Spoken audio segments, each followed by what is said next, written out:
What we just unboxed is the Honor Win, the latest release from Honor. As the successor to the Honor GT series, the strategy this time involved a direct name change. When you look at its specs and then back at the name, you'll realize this rebranding actually has quite a bit of significance. The Honor Win is equipped with the largest smartphone battery currently on the market, a 10,000 mAh battery. Although every brand has been leaking plans for super large capacity batteries recently, the title of the first to launch was snatched up by Honor. Even though it packs a massive 10,000 mAh battery, this isn't simply a phone focused on long battery life. It is a high-performance esports flagship. The new device comes in two color schemes, black and white. This fits the Honor Win esports positioning perfectly. Unlike other gaming devices that use exaggerated, flashy color schemes, black is low profile and textured, while white looks durable and refined. There's also a blue version, which feels even more serene and lightweight. The lens module looks a bit like a 4-burner stove. Honestly, it looks a bit too familiar. They've done a dip treatment in the bottom right corner carved with the Win logo, which differentiates it from the competitor's design. Combined with the rounded transition of the metal matte middle frame, it handles beautifully without digging into your hand. Texture-wise, it actually feels quite like a flagship. It features a built-in independent cooling fan. The airflow hits the motherboard heat zone directly with a max speed of 25,000 RPM. It also supports IP68 and IP69 ratings for dust and water resistance. It maintains high performance without sacrificing the daily user experience. Next is the heavyweight feature of this phone, the Honor Win's 10,000 mAh battery. This is the largest battery capacity among current bar phones on the market, and the first to break the 10,000 mAh barrier. The test started when the charging power dropped to 0. It lasted until shutdown for 15 hours and 38 minutes. To highlight how ridiculous this is, compared to a machine with a 7,000 mAh battery from 2 months ago, its battery life performance is much better. I can only say, for those who waited, you really didn't wait in vain. Regarding charging speed, a full charge takes 92 minutes. It can reach 100% in 63 minutes, which is about the same as the Honor Magic 8. So even though its capacity is large, thanks to the fan which assists in body cooling, its charging power remains high throughout the process. We can see this clearly from the full process power curve. Looking at the red line, which belongs to the Win, it is higher throughout compared to the blue line. I am using the intelligent fan mode here. It will automatically adjust the RPM based on temperature. This is the fan's first function. It can speed up the phone's charging speed, not just wired. I also tested the 80-watt wireless charging time. 84 minutes to reach 100%, 30 minutes gets you to 42%, 60 minutes gets you to 78%. This speed is very fast for wireless charging, and there is no speed throttling throughout. Only after exceeding 90% is there some slight throttle. Additionally, it supports charging separation. While playing games, you can bypass the battery and power the motherboard directly, reducing heat generation from charging and playing together. If you are a dual phone user and your other phone runs out of battery, the Honor Win can act as a power bank, providing 27-watt wired reverse charging. Basically, it supports both wired and wireless reverse charging. In short, whether standard or reverse, wired or wireless, it can charge. The second major highlight is the screen. With a 6.83-inch 1.5K OLED straight screen, the viewing experience is very clean, and it features an industry debut 185Hz ultra-high refresh rate. Compared to a standard 120Hz screen, which flips 120 pages a second, the Honor Win does 185. MOBA games scroll smoother and follow movement better. FPS aiming is more precise and looks more comfortable. Even stronger, the Honor Win directly unlocks 185Hz high frame rates for over 20 games, covering FPS, RPG, and other genres. The 165Hz screen the neighbors just released suddenly doesn't seem so appealing. Eye protection has always been Honor's advantage, and this time they've debuted 5900 20Hz PWM dimming. Combined with Honor's Oasis eye protection technology, you get both eye safety and a smooth experience. The core protagonist is here, the Snapdragon 8 Elite Gen 5 flagship chip, the supreme version of LPDDR5X RAM and UFS 4.0 flash storage. Paired with the tuning of Honor's Oasis Phantom Engine 3.0, this combination of hardware and software is top tier. Needless to say more, Antutu's official running score hit 4.26 million directly, once again refreshing the Antutu performance heights. In the Geekbench 6 CPU run, a machine focused on performance can hit around 11,000 points in multi-core, but in single-core, Honor Win performs better, 3,737 points. Running 6 consecutive times, the stability in multi-core scores can reach 95%. With the fan off, stability can reach 93%. When the temperature isn't high in the beginning, the impact isn't very obvious. There's a difference of a few dozen points, but when it gets to around 40 degrees later on, the advantage of having a fan comes out, and the gap gets larger and larger. In single-core scores, stability can reach 95%, 85%, but after turning on the fan, the performance release is stronger. Moreover, the temperature is lower, dropping from 41.6 degrees to 39.4 degrees, a 2.2 degree drop. In the two items of the GPU run, whether it's 4K rendering in Solar Bay or 2K rendering in Wildlife, the Honor win scores are higher. First is the extremely high-quality Genshin Impact. In the Sumeru map, running for 30 minutes, the average frame rate is 60 FPS. Power consumption is 6.62 watts. The 1% low frame rate is 59.89 FPS, with almost no fluctuations. It's a very outrageous performance. Of course, the performance without the fan is definitely something many people want to know. I won't ignore this part of the data. Frame rate and low frame rate performance are almost the same. The difference is that after the fan was turned off, power consumption dropped by 0.44 watts. This is the benefit of turning off the fan. The downside is that the temperature rose by 3.5 degrees, reaching 48.2 degrees. However, compared to the other two machines, this temperature isn't considered high. So even without turning on the fan, Honor Win's gaming performance is already very good. You get better frame rates with lower power consumption. In the extremely high-quality Honkai Star Rail, relying on Yelan and premature E-skill to speedrun. Here, running two scenarios, both can hit full 60 frames. The 1% low frame rate is also close to 60 frames. Reflected on the frame rate curve, it's a straight line without any fluctuations, and when I tested the original, frame stabilization wasn't turned on. The 1% low frame rate of the other two machines was only 56 frames and 55 frames, so the fluctuation of the frame rate curve will be more frequent. Regarding power consumption, after turning off the fan, power consumption dropped by 0.44 watts. Combining with the power consumption performance of the previous two games, we can draw a conclusion. After turning on the cooling fan, power consumption will increase by 0.4 watts. Comparing to the other two machines, without turning on the fan, the frame rate performance of the three machines is relatively similar. In terms of power consumption, Honor is the lowest. IQ is slightly lower here. Honor and OnePlus perform the same. In terms of temperature, Honor is the lowest at 44.7 degrees. OnePlus 15 is the highest at 46.4 degrees. Comparatively, the power consumption remains the lowest. Even with the fan on, its power consumption isn't higher than the OnePlus 15. The above part is the comparison of gaming performance. For the games displayed below, the fan is no longer distinguished between on or off. The intelligent mode is used uniformly.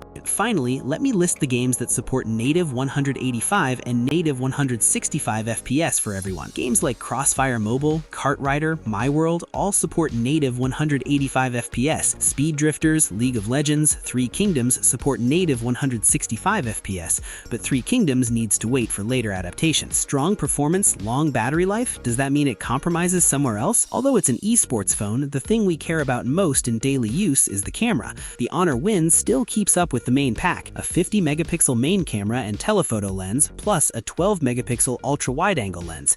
In outdoor daylight scenes, it handles highlights well and preserves details in the shadows. Recording daily life is more than enough. The flagship standard live photo feature also adds a bit more fun to your life records. Nowadays, specs in the esports category have become so saturated that there are no surprises left, but the Honor Win offers a different solution. The built-in fan means performance release no longer relies on gambling with temperatures. The 185Hz high refresh screen brings a real advantage to gaming scenarios, and the 10,000 mAh battery extends the fun from a few rounds to an entire day. This isn't a device trying to balance everything. It's a product that stands clearly on the gamer side. The arrival of the Honor Win is a reminder to the whole industry. The value of a gaming device shouldn't stop at benchmark charts. It's about letting players perform steadily in every round and every hour. Alright, that's all for the content of this video. See you in the next video. Bye.